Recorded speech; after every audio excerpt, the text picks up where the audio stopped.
சந்திர கிரகணம் மார்ச் 3, 2026. செய்யவேண்டியவை மற்றும் செய்யக்கூடாதவை. சந்திர கிரகணம் இந்திய நேரப்படி மார்ச் 3, 2026 செவ்வாய்க்கிழமை மாலை 3:19 மணி முதல் 6:47 மணி வரை கிரகண காலமாகும். கேதுவுடன் சந்திரன் மிக நெருக்கமாக இணைந்து கிரகண அமைப்பிலும் சூரியன் ராகுவுடன் இணைந்து வலுவற்ற நிலையிலும் இருப்பார்கள்.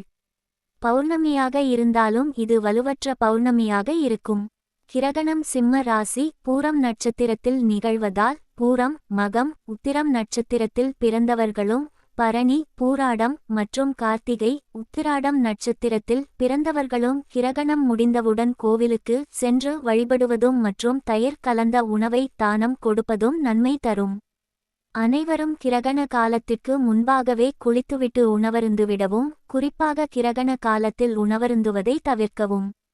கிரகணம் முடிந்தவுடன் வீட்டை நீரில் சிறிது கல் உப்பினை கலந்து துடைத்து விட்டு, குளிக்கும் நீரில் சிறிது கல் உப்பு, ஒரு சிட்டிகை மஞ்சள் கலந்து குளித்துவிடவும். பிறகு கோவிலுக்கு சென்று வந்து உணவருந்துவது நன்மை.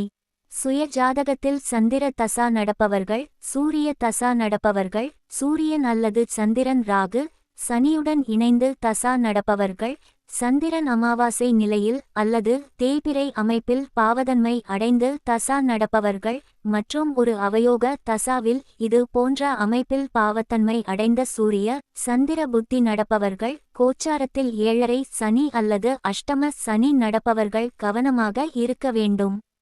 இதுபோன்ற கிரகண காலங்களில் உணவு சார்ந்த வகையில் கவனமாக இருக்கவும். இந்த காலங்களில் உணவு ஒவ்வாமை ஏற்படும் என்பதால் எளிதில் ஜீரணமாகும் உணவுகளை கிரகணத்திற்கு 4 மணி நேரத்திற்கு முன்பும் பின்பும் எடுத்துக்கொள்வது நன்று. முக்கியமாக கர்ப்பமாக இருப்பவர்கள். மேலும் அனைவரும் இந்த காலத்தில் தனக்கு இஷ்டமான தெய்வத்தை மனதில் நிறுத்தி பிரார்த்தனை செய்வது நல்லது.